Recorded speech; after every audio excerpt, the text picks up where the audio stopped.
The Adventures of Sherlock Holmes. The Adventure of the Norwood Builder. By Sir Arthur Conan Doyle. From the point of view of the criminal expert, said Mr. Sherlock Holmes, London has become a singularly uninteresting city since the death of the late lamented Professor Moriarty. I can hardly think that you would find many decent citizens to agree with you, I answered. Well, I must not be selfish, said he, with a smile, as he pushed back his chair from the breakfast table.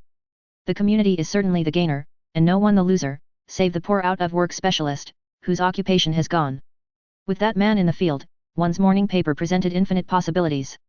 Often it was only the smallest trace, Watson, the faintest indication, and yet it was enough to tell me that the great malignant brain was there, as the gentlest tremors of the edges of the web remind one of the foul spider which lurks in the center. Petty thefts, wanton assaults, purposeless outrage, to the man who held the clue all could be worked into one connected whole. To the scientific student of the higher criminal world, no capital in Europe offered the advantages which London then possessed. But now, he shrugged his shoulders in humorous deprecation of the state of things which he had himself done so much to produce. At the time of which I speak, Holmes had been back for some months, and I at his request had sold my practice and returned to share the old quarters in Baker Street. A young doctor, named Werner, had purchased my small Kensington practice, and given with astonishingly little demur the highest price that I ventured to ask, an incident which only explained itself some years later, when I found that Werner was a distant relation of Holmes, and that it was my friend who had really found the money. Our months of partnership had not been so uneventful as he had stated, for I find, on looking over my notes, that this period includes the case of the papers of ex-President Murillo, and also the shocking affair of the Dutch steamship Friesland, which so nearly cost us both our lives. His cold and proud nature was always averse, however, from anything in the shape of public applause, and he bound me in the most stringent terms to say no further word of himself, his methods, or his successes, a prohibition which, as I have explained, has only now been removed. Mr. Sherlock Holmes was leaning back in his chair after his whimsical protest, and was unfolding his morning paper in a leisurely fashion, when our attention was arrested by a tremendous ring at the bell, followed immediately by a hollow drumming sound, as if someone were beating on the outer door with his fist. As it opened there came a tumultuous rush into the hall, rapid feet clattered up the stair, and an instant later a wild-eyed and frantic young man, pale, disheveled, and palpitating, burst into the room. He looked from one to the other of us, and under our gaze of inquiry he became conscious that some apology was needed for this unceremonious entry. "I'm sorry, Mr. Holmes," he cried. "You mustn't blame me. I am nearly mad. Mr. Holmes, I am the unhappy John Hector MacFarlane." He made the announcement as if the name alone would explain both his visit and its manner, but I could see, by my companion's unresponsive face, that it meant no more to him than to me. "Have a cigarette, Mr. MacFarlane," said he, pushing his case across. "I am sure that, with your symptoms, my friend Dr. Watson here would prescribe a sedative. The weather has been so very warm these last few days. Now, if you feel a little more composed, I should be glad if you would sit down in that chair, and tell us very slowly and quietly who you are, and what it is that you want. You mentioned your name, as if I should recognize it, but I assure you that, beyond the obvious facts that you are a bachelor, a solicitor, a Freemason, and an asthmatic, I know nothing whatever about you." Familiar as I was with my friend's methods, it was not difficult for me to follow his deductions, and to observe the untidiness of attire, the sheaf of legal papers, the watch charm, and the breathing which had prompted them. Our client, however, stared in amazement. "Yes, I am all that, Mr. Holmes, and, in addition, I am the most unfortunate man at this moment in London. For heaven's sake, don't abandon me, Mr. Holmes. If they come to arrest me before I have finished my story, make them give me time, so that I may tell you the whole truth. I could go to jail happy if I knew that you were working for me outside." "Arrest you?" said Holmes. "This is really most most interesting. On what charge do you expect to be arrested?" "Upon the charge of murdering Mr. Jonas Oldaker, of Lower Norwood." My companion's expressive face showed a sympathy which was not, I am afraid, entirely unmixed with satisfaction. "Dear me," said he, "it was only this moment at breakfast that I was saying to my friend, Dr. Watson, that sensational cases had disappeared out of our papers." Our visitor stretched forward a quivering hand and picked up the Daily Telegraph, which still lay upon Holmes' knee. "If you had looked at it, sir, you would have seen at a glance what the errand is on which I have come to you this morning. I feel as if my name and my misfortune must be in every man's mouth." He turned it over to expose the central page. "Here it is, and with your permission I will read it to you.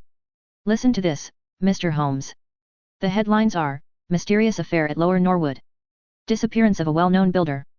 Suspicion of murder and arson. A clue to the criminal.' That is the clue which they are already following, Mr. Holmes, and I know that it leads infallibly to me. I have been followed from London Bridge Station, and I am sure that they are only waiting for the warrant to arrest me. It will break my mother's heart, it will break her heart. He wrung his hands in an agony of apprehension, and swayed backwards and forwards in his chair. I looked with interest upon this man, who was accused of being the perpetrator of a crime of violence. He was flaxen-haired and handsome, in a washed-out negative fashion, with frightened blue eyes, and a clean-shaven face, with a weak, sensitive mouth. His age may have been about 27, his dress and bearing that of a gentleman. From the pocket of his light summer overcoat protruded the bundle of endorsed papers which proclaimed his profession. "We must use what time we have," said Holmes. "Watson, would you have the kindness to take the paper and to read the paragraph in question?" Underneath the vigorous headlines which our client had quoted, I read the following suggestive narrative. "Late last night, or early this morning, an incident occurred at Lower Norwood which points, it is feared, to a serious crime. Mr. Jonas Oldaker is a well-known resident of that suburb, where he has carried on his business as a builder for many years. Mr. Oldaker is a bachelor, 52 years of age, and lives in Deep Dean House, at the synonym end of the road of that name. He has had the reputation of being a man of eccentric habits, secretive and retiring. For some years he has practically withdrawn from the business, in which he is said to have amassed considerable wealth. A small timber yard still exists, however, at the back of the house, and last night, about 12 o'clock, an alarm was given that one of the stacks was on fire. The engines were soon upon the spot, but the dry wood burned with great fury, and it was impossible to arrest the conflagration until the stack had been entirely consumed. Up to this point the incident bore the appearance of an ordinary accident, but fresh indications seemed to point to serious crime.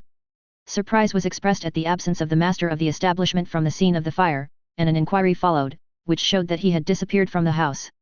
An examination of his room revealed that the bed had not been slept in, that a safe which stood in it was open, that a number of important papers were scattered about the room, and, finally, that there were signs of a murderous struggle, slight traces of blood being found within the room, and an oaken walking stick, which also showed stains of blood upon the handle.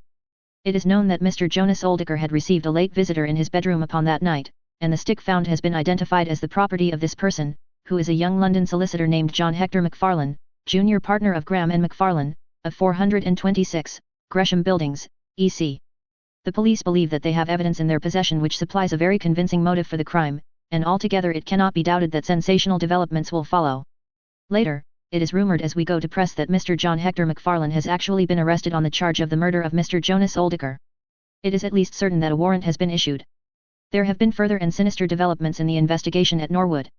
Besides the signs of a struggle in the room of the unfortunate builder, it is now known that the French windows of his bedroom, which is on the ground floor, were found to be open, that there were marks as if some bulky object had been dragged across to the woodpile, and, finally, it is asserted that charred remains have been found among the charcoal ashes of the fire. The police theory is that a most sensational crime has been committed, that the victim was clubbed to death in his own bedroom, his papers rifled, and his dead body dragged across to the wood stack, which was then ignited so as to hide all traces of the crime. The conduct of the criminal investigation has been left in the experienced hands of Inspector Lestrade, of Scotland Yard, who is following up the clues with his accustomed energy and sagacity.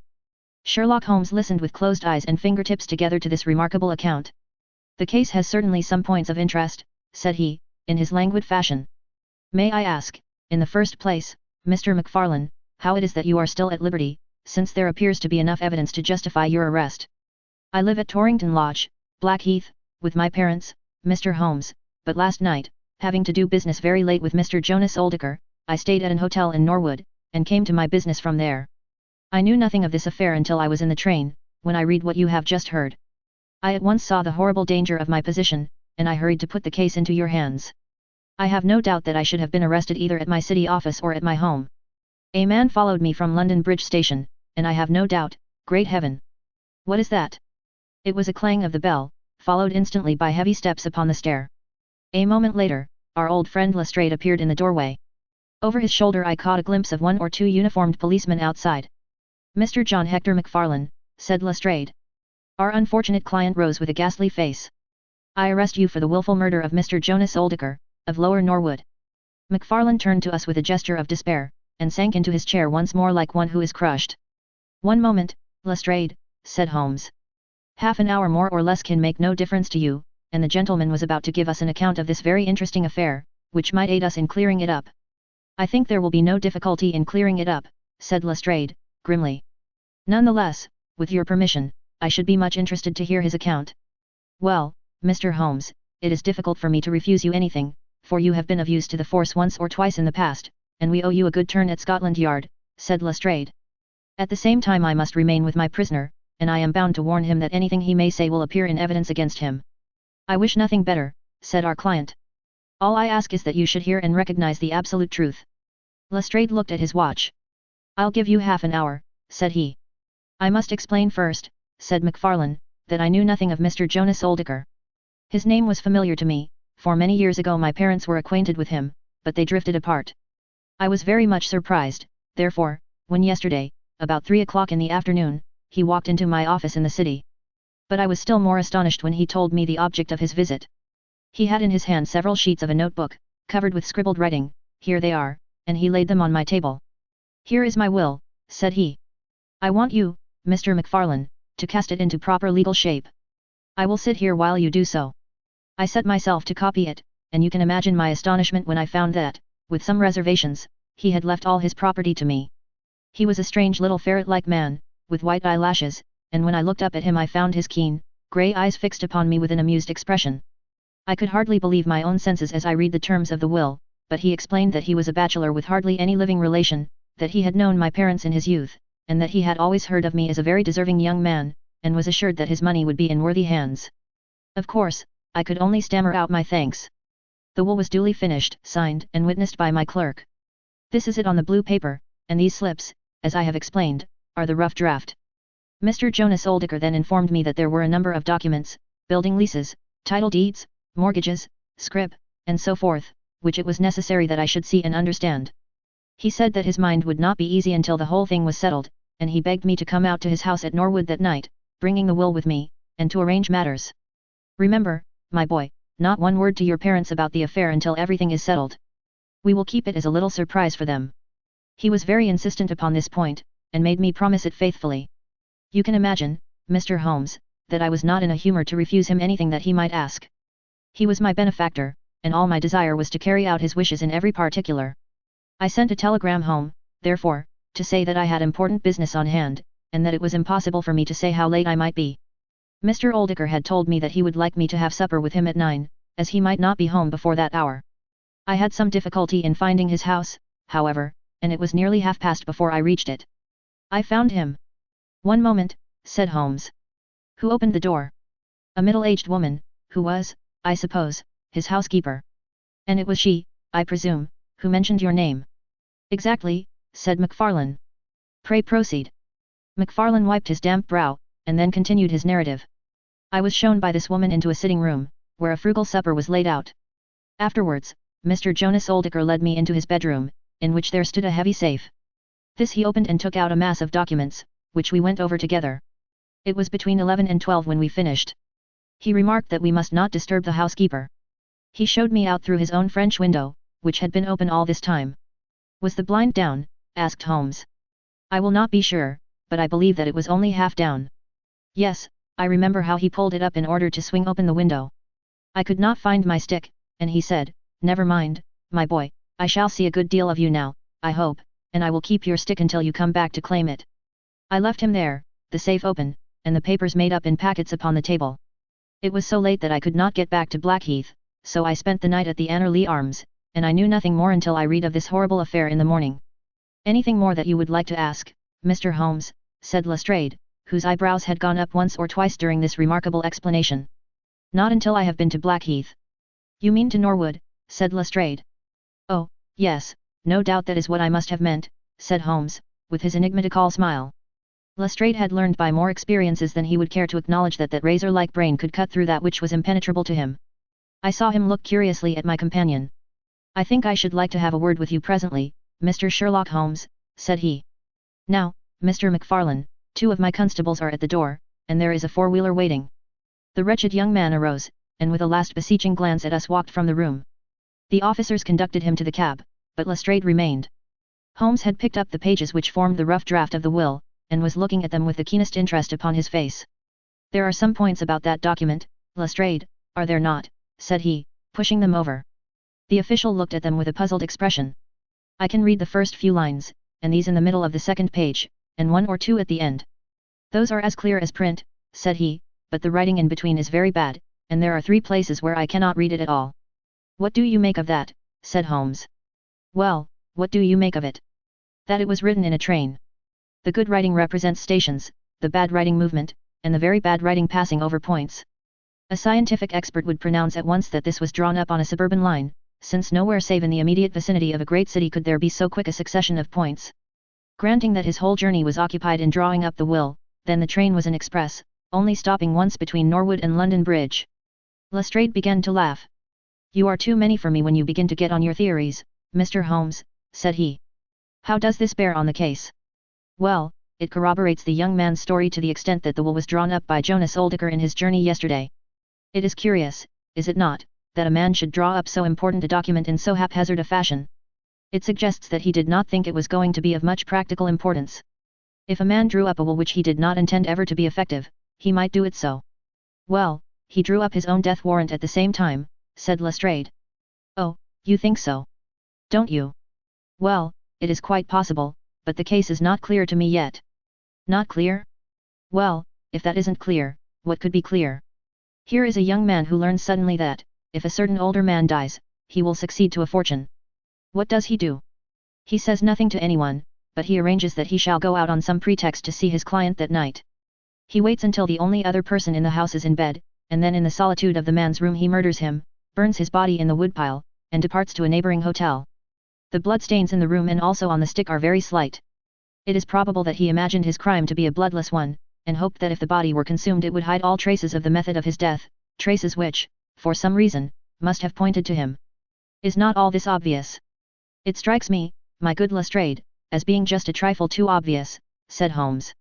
"You do not add imagination to your other great qualities, but if you could for one moment put yourself in the place of this young man, would you choose the very night after the will had been made to commit your crime?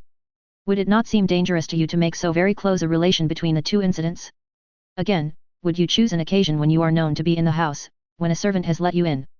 And, finally, would you take the great pains to conceal the body, and yet leave your own stick as a sign that you were the criminal? Confess, Lestrade, that all this is very unlikely. As to the stick, Mr. Holmes, you know as well as I do that a criminal is often flurried, and does such things, which a cool man would avoid. He was very likely afraid to go back to the room. Give me another theory that would fit the facts." "I could very easily give you half a dozen," said Holmes. "Here, for example, is a very possible and even probable one. I make you a free present of it. The older man is showing documents which are of evident value. A passing tramp sees them through the window, the blind of which is only half down. Exit the solicitor. Enter the tramp. He seizes a stick, which he observes there, kills Oldicker, and departs after burning the body. Why should the tramp burn the body? For the matter of that, why should Macfarlane? To hide some evidence. Possibly the tramp wanted to hide that any murder at all had been committed. And why did the tramp take nothing? Because they were papers that he could not negotiate." Lestrade shook his head, though it seemed to me that his manner was less absolutely assured than before. "Well, Mr. Sherlock Holmes, you may look for your tramp, and while you are finding him we will hold on to our man. The future will show which is right. Just notice this point, Mr. Holmes, that so far as we know, none of the papers were removed, and that the prisoner is the one man in the world who had no reason for removing them, since he was heir at law, and would come into them in any case." My friend seemed struck by this remark. "I don't mean to deny that the evidence is in some ways very strongly in favor of your theory," said he. "I only wish to point out that there are other theories possible. As you say, the future will decide. Good morning. I dare say that in the course of the day, I shall drop in at Norwood and see how you are getting on." When the detective departed, my friend rose and made his preparations for the day's work with the alert air of a man who has a congenial task before him. "My first movement, Watson," said he, as he bustled into his frock coat, "must, as I said, be in the direction of Blackheath." "And why not Norwood?" "Because we have in this case one singular incident coming close to the heels of another singular incident. The police are making the mistake of concentrating their attention upon the second, because it happens to be the one which is actually criminal. But it is evident to me that the logical way to approach the case is to begin by trying to throw some light upon the first incident, the curious will, so suddenly made, and to so unexpected an heir. It may do something to simplify what followed. No, my dear fellow, I don't think you can help me. There is no prospect of danger, or I should not dream of stirring out without you. I trust that when I see you in the evening, I will be able to report that I have been able to do something for this unfortunate youngster, who has thrown himself upon my protection." It was late when my friend returned, and I could see, by a glance at his haggard and anxious face, that the high hopes with which he had started had not been fulfilled. For an hour he droned away upon his violin, endeavouring to soothe his own ruffled spirits. At last he flung down the instrument, and plunged into a detailed account of his misadventures. It's all going wrong, Watson, all as wrong as it can go. I kept a bold face before Lestrade, but, upon my soul, I believe that for once the fellow is on the right track and we are on the wrong. All my instincts are one way, and all the facts are the other, and I much fear that British juries have not yet attained that pitch of intelligence when they will give the preference to my theories over Lestrade's facts. Did you go to Blackheath?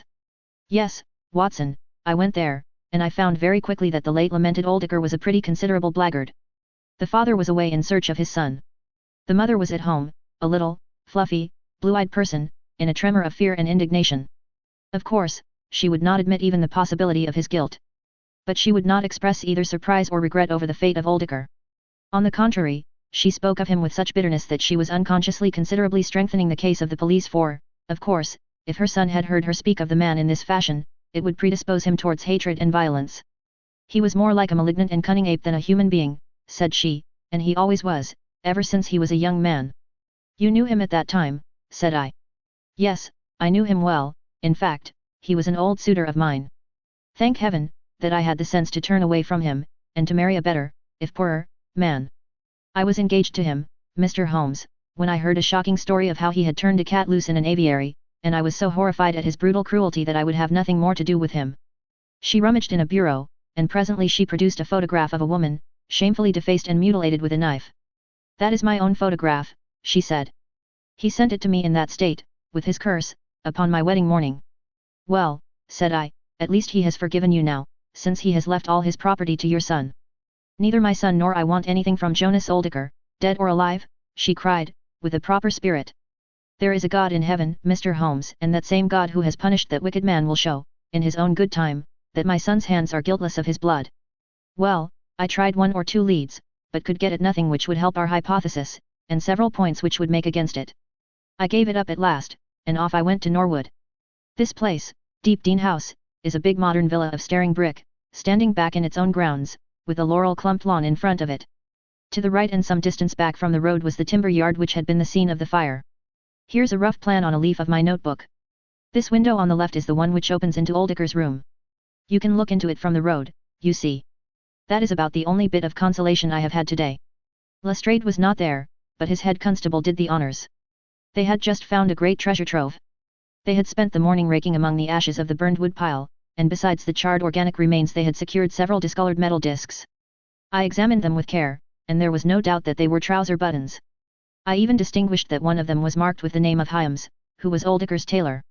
I then worked the lawn very carefully for signs and traces, but this drought has made everything as hard as iron. Nothing was to be seen save that some body or bundle had been dragged through a low privet hedge which is in a line with the wood pile. All that, of course, fits in with the official theory. I crawled about the lawn with an August sun on my back, but I got up at the end of an hour no wiser than before. Well, after this fiasco I went into the bedroom and examined that also. The bloodstains were very slight, mere smears and discolorations, but undoubtedly fresh. The stick had been removed, but there also the marks were slight. There is no doubt about the stick belonging to our client. He admits it. Footmarks of both men could be made out on the carpet, but none of any third person, which again is a trick for the other side. They were piling up their score all the time, and we were at a standstill. Only on little gleam of hope did I get, and yet it amounted to nothing. I examined the contents of the safe, most of which had been taken out and left on the table. The papers had been made up into sealed envelopes, 1 or 2 of which had been opened by the police. They were not, so far as I could judge, of any great value, nor did the bank book show that Mr. Oldacre was in such very affluent circumstances. But it seemed to me that all the papers were not there. There were allusions to some deeds, possibly the more valuable, which I could not find. This, of course, if we could definitely prove it, would turn Lestrade's argument against himself, for who would steal a thing if he knew that he would shortly inherit it? Finally, having drawn every other cover and picked up no scent, I tried my luck with the housekeeper. Mrs. Lexington is her name, a little, dark, silent person, with suspicious and sidelong eyes. She could tell us something if she would, I am convinced of it. But she was as close as wax. Yes, she had let Mr. McFarlane in at 9:30. She wished her hand had withered before she had done so. She had gone to bed at 10:30. Her room was at the other end of the house, and she could hear nothing of what passed. Mr. McFarlane had left his hat, and to the best of her belief his stick, in the hall. She had been awakened by the alarm of fire. Her poor, dear master had certainly been murdered. Had he any enemies? Well, every man had enemies, but Mr. Oldacre kept himself very much to himself, and only met people in the way of business. She had seen the buttons, and was sure that they belonged to the clothes which he had worn last night. The woodpile was very dry, for it had not rained for a month. It burned like tinder, and by the time she reached the spot, nothing could be seen but flames. She and all the firemen smelled the burned flesh from inside it. She knew nothing of the papers, nor of Mr. Oldacre's private affairs. So, my dear Watson, there's my report of a failure. And yet, he clenched his thin hands in a paroxysm of conviction, I know it's all wrong. I feel it in my bones. There is something that has not come out, and that housekeeper knows it. There was a sort of sulky defiance in her eyes, which only goes with guilty knowledge. However, there's no good talking any more about it, Watson, but unless some lucky chance comes our way I fear that the Norwood disappearance case will not figure in that chronicle of our successes which I foresee that a patient public will sooner or later have to endure. Surely, said I, the man's appearance would go far with any jury. That is a dangerous argument, my dear Watson. You remember that terrible murderer, Bert Stevens, who wanted us to get him off in '87. Was there ever a more mild-mannered, Sunday school young man? It is true. Unless we succeed in establishing an alternative theory, this man is lost. You can hardly find a flaw in the case which can now be presented against him, and all further investigation has served to strengthen it. By the way, there is one curious little point about those papers which may serve us as the starting point for an inquiry. On looking over the bank book I found that the low state of the balance was principally due to large checks which have been made out during the last year to Mr. Cornelius. I confess that I should be interested to know who this Mr. Cornelius may be with whom a retired builder has such very large transactions. Is it possible that he has had a hand in the affair? Cornelius might be a broker, but we have found no script to correspond with these large payments. Failing any other indication, my researches must now take the direction of an inquiry at the bank for the gentleman who has cashed these checks. But I fear, my dear fellow, that our case will end ingloriously by Lestrade hanging our client, which will certainly be a triumph for Scotland Yard. I do not know how far Sherlock Holmes took any sleep that night, but when I came down to breakfast I found him pale and harassed, his bright eyes the brighter for the dark shadows round them. The carpet round his chair was littered with cigarette ends and with the early editions of the morning papers. An open telegram lay upon the table. What do you think of this, Watson? He asked, tossing it across. It was from Norwood, and ran as follows. Important fresh evidence to hand. McFarlane's guilt definitely established. Advise you to abandon case, Lestrade. This sounds serious, said I. It is Lestrade's little cock-a-doodle of victory, Holmes answered, with a bitter smile. And yet it may be premature to abandon the case. After all, important fresh evidence is a two-edged thing, and may possibly cut in a very different direction to that which Lestrade imagines. Take your breakfast, Watson, and we will go out together and see what we can do. I feel as if I shall need your company and your moral support today. My friend had no breakfast himself, for it was one of his peculiarities that in his more intense moments he would permit himself no food, and I have known him presume upon his iron strength until he has fainted from pure inanition. At present I cannot spare energy and nerve force for digestion, he would say in answer to my medical remonstrances. I was not surprised, therefore, when this morning he left his untouched meal behind him, and started with me for Norwood. A crowd of morbid sightseers were still gathered round Deepdean House, which was just such a suburban villa as I had pictured. Within the gates Lestrade met us, his face flushed with victory, his manner grossly triumphant. Well, Mr. Holmes, have you proved us to be wrong yet? Have you found your tramp? He cried. I have formed no conclusion whatever, my companion answered. But we formed ours yesterday, and now it proves to be correct, so you must acknowledge that we have been a little in front of you this time, Mr. Holmes. You certainly have the air of something unusual having occurred, said Holmes. Lestrade laughed loudly. You don't like being beaten any more than the rest of us do, said he. A man can't expect always to have it his own way, can he, Dr. Watson? Step this way, if you please, gentlemen, and I think I can convince you once for all that it was John McFarlane who did this crime. He led us through the passage and out into a dark hall beyond. This is where young McFarlane must have come out to get his hat after the crime was done, said he. Now look at this. With dramatic suddenness he struck a match, and by its light exposed a stain of blood upon the whitewashed wall. As he held the match nearer, I saw that it was more than a stain. It was the well-marked print of a thumb. Look at that with your magnifying glass, Mr. Holmes. Yes, I am doing so. You are aware that no two thumb marks are alike. I have heard something of the kind. Well, then, will you please compare that print with this wax impression of young McFarlane's right thumb, taken by my orders this morning? As he held the waxen print close to the blood stain, it did not take a magnifying glass to see that the two were undoubtedly from the same thumb. It was evident to me that our unfortunate client was lost. That is final, said Lestrade. Yes, that is final, I involuntarily echoed. It is final, said Holmes. Something in his tone caught my ear, and I turned to look at him. An extraordinary change had come over his face. It was writhing with inward merriment. His 2 eyes were shining like stars. It seemed to me that he was making desperate efforts to restrain a convulsive attack of laughter. "Dear me! Dear me," he said at last. "Well, now, who would have thought it? And how deceptive appearances may be, to be sure. Such a nice young man to look at. It is a lesson to us not to trust our own judgment, is it not, Lestrade?" "Yes, some of us are a little too much inclined to be cocksure, Mr. Holmes," said Lestrade. The man's insolence was maddening, but we could not resent it. What a providential thing that this young man should press his right thumb against the wall in taking his hat from the peg. Such a very natural action, too, if you come to think of it. Holmes was outwardly calm, but his whole body gave a wriggle of suppressed excitement as he spoke. "By the way, Lestrade, who made this remarkable discovery?" "It was the housekeeper, Mrs. Lexington, who drew the night constable's attention to it." "Where was the night constable?" "He remained on guard in the bedroom where the crime was committed, so as to see that nothing was touched." "But why didn't the police see this mark yesterday?" "Well, we had no particular reason to make a careful examination of the hall. Besides, it's not in a very prominent place, as you see." "No, no, of course not. I suppose there is no doubt that the mark was there yesterday." Lestrade looked at Holmes as if he thought he was going out of his mind. I confess that I was myself surprised both at his hilarious manner and at his rather wild observation.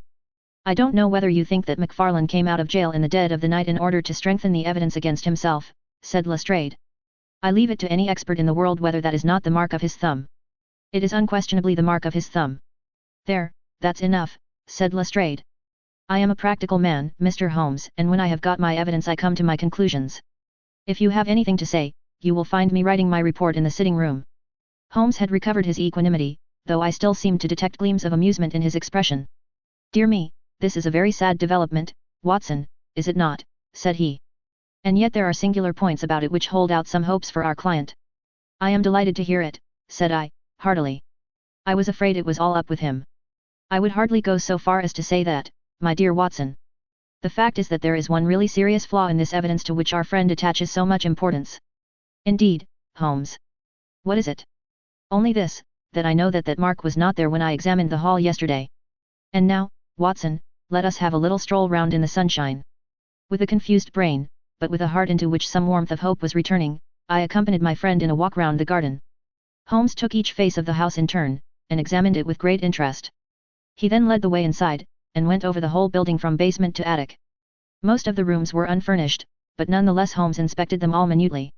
Finally, on the top corridor, which ran outside 3 untenanted bedrooms, he again was seized with a spasm of merriment.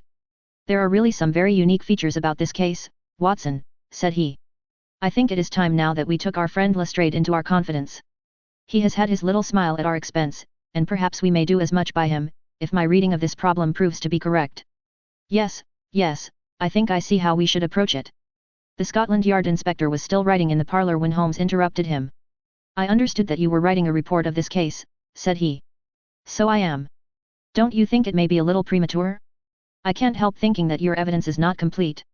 Lestrade knew my friend too well to disregard his words. He laid down his pen and looked curiously at him. "What do you mean, Mr. Holmes?" "Only that there is an important witness whom you have not seen." "Can you produce him?" "I think I can." "Then do so." "I will do my best." "How many constables have you?" "There are 3 within call." "Excellent," said Holmes. "May I ask if they are all large, able-bodied men with powerful voices?" "I have no doubt they are, though I fail to see what their voices have to do with it." "Perhaps I can help you to see that and 1 or 2 other things as well," said Holmes. "Kindly summon your men, and I will try." 5 minutes later, 3 policemen had assembled in the hall. "In the outhouse you will find a considerable quantity of straw," said Holmes. "I will ask you to carry in 2 bundles of it. I think it will be of the greatest assistance in producing the witness whom I require." "Thank you very much. I believe you have some matches in your pocket, Watson.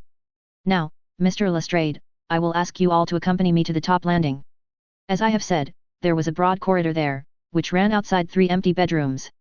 At one end of the corridor we were all marshalled by Sherlock Holmes, the constables grinning and Lestrade staring at my friend with amazement, expectation and derision chasing each other across his features. Holmes stood before us with the air of a conjurer who is performing a trick. "Would you kindly send one of your constables for 2 buckets of water? Put the straw on the floor here, free from the wall on either side. Now I think that we are all ready." Lestrade's face had begun to grow red and angry.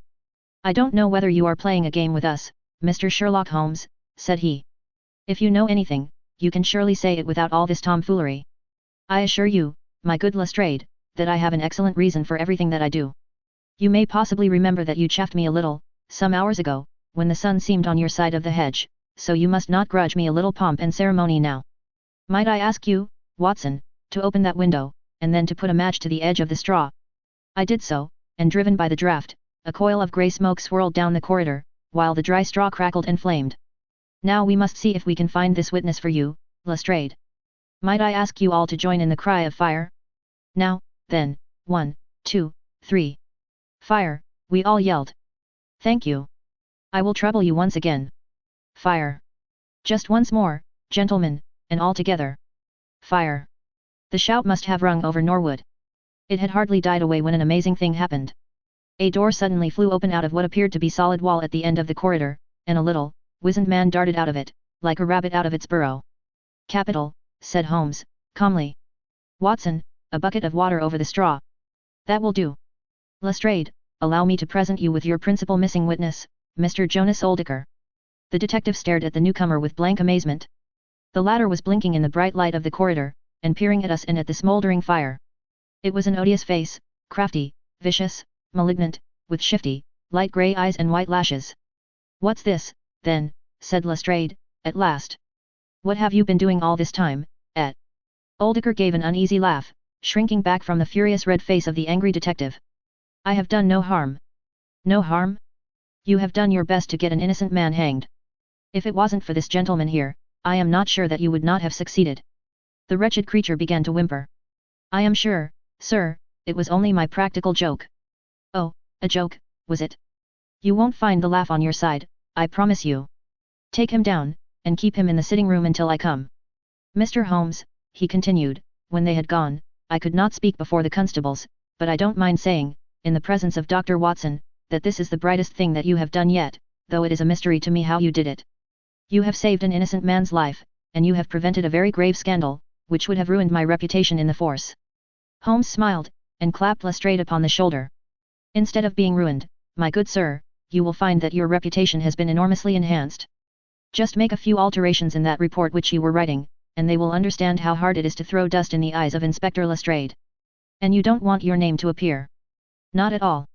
The work is its own reward. Perhaps I shall get the credit also at some distant day, when I permit my zealous historian to lay out his fool's cap once more, Watson. Well, now, let us see where this rat has been lurking." A lath and plaster partition had been run across the passage 6 feet from the end, with the door cunningly concealed in it. It was lit within by slits under the eaves. A few articles of furniture and a supply of food and water were within, together with a number of books and papers. "There's the advantage of being a builder," said Holmes, as we came out. He was able to fix up his own little hiding place without any confederate, save, of course, that precious housekeeper of his, whom I should lose no time in adding to your bag, Lestrade. "I'll take your advice. But how did you know of this place, Mr. Holmes?" "I made up my mind that the fellow was in hiding in the house. When I paced one corridor and found it 6 feet shorter than the corresponding one below, it was pretty clear where he was. I thought he had not the nerve to lie quiet before an alarm of fire. We could, of course, have gone in and taken him, but it amused me to make him reveal himself. Besides, I owed you a little mystification, Lestrade, for your chaff in the morning." "Well, sir, you certainly got equal with me on that. But how in the world did you know that he was in the house at all?" "The thumb mark, Lestrade. You said it was final, and so it was, in a very different sense. I knew it had not been there the day before. I pay a good deal of attention to matters of detail, as you may have observed, and I had examined the hall, and was sure that the wall was clear. Therefore, it had been put on during the night." "But how?" "Very simply. When those packets were sealed up, Jonas Oldaker got McFarlane to secure one of the seals by putting his thumb upon the soft wax. It would be done so quickly and so naturally, that I dare say the young man himself has no recollection of it. Very likely it just so happened, and Oldaker had himself no notion of the use he would put it to. Brooding over the case in that den of his, it suddenly struck him what absolutely damning evidence he could make against McFarlane by using that thumb mark. It was the simplest thing in the world for him to take a wax impression from the seal, to moisten it in as much blood as he could get from a pinprick, and to put the mark upon the wall during the night, either with his own hand or with that of his housekeeper. If you examine among those documents which he took with him into his retreat, I will lay you a wager that you find the seal with the thumb mark upon it." "Wonderful," said Lestrade. "Wonderful. It's all as clear as crystal, as you put it. But what is the object of this deep deception, Mr. Holmes? It was amusing to me to see how the detective's overbearing manner had changed suddenly to that of a child asking questions of its teacher. Well, I don't think that is very hard to explain. A very deep, malicious, vindictive person is the gentleman who is now waiting us downstairs. You know that he was once refused by Macfarlane's mother? You don't. I told you that you should go to Blackheath first and Norwood afterwards. Well, this injury, as he would consider it, has rankled in his wicked, scheming brain, and all his life he has longed for vengeance, but never seen his chance. During the last year or two, things have gone against him, secret speculation, I think, and he finds himself in a bad way. He determines to swindle his creditors, and for this purpose he pays large checks to a certain Mr. Cornelius, who is, I imagine, himself under another name. I have not traced these checks yet, but I have no doubt that they were banked under that name at some provincial town where Oldacre from time to time led a double existence. He intended to change his name altogether, draw this money, and vanish, starting life again elsewhere. Well, that's likely enough. It would strike him that in disappearing he might throw all pursuit off his track, and at the same time have an ample and crushing revenge upon his old sweetheart, if he could give the impression that he had been murdered by her only child. It was a masterpiece of villainy, and he carried it out like a master. The idea of the will, which would give an obvious motive for the crime, the secret visit unknown to his own parents, the retention of the stick, the blood and the animal remains and buttons in the woodpile, all were admirable. It was a net from which it seemed to me, a few hours ago, that there was no possible escape. But he had not that supreme gift of the artist, the knowledge of when to stop. He wished to improve that which was already perfect, to draw the rope tighter yet round the neck of his unfortunate victim, and so he ruined all. Let us descend, Lestrade. There are just one or two questions that I would ask him. The malignant creature was seated in his own parlour, with a policeman upon each side of him. It was a joke, my good sir, a practical joke, nothing more, he whined incessantly. I assure you, sir, that I simply concealed myself in order to see the effect of my disappearance, and I am sure that you would not be so unjust as to imagine that I would have allowed any harm to befall poor young Mr. Macfarlane. That's for a jury to decide, said Lestrade. Anyhow, we shall have you on a charge of conspiracy, if not for attempted murder. And you'll probably find that your creditors will impound the banking account of Mr. Cornelius, said Holmes. The little man started, and turned his malignant eyes upon my friend. I have to thank you for a good deal, said he. Perhaps I'll pay my debt some day. Holmes smiled indulgently. I fancy that, for some few years, you will find your time very fully occupied, said he. By the way, what was it you put into the woodpile besides your old trousers? A dead dog, or rabbits, or what? You won't tell? Dear me, how very unkind of you. Well, I dare say that a couple of rabbits would account both for the blood and for the charred ashes. If ever you write an account, Watson, you can make rabbits serve your turn.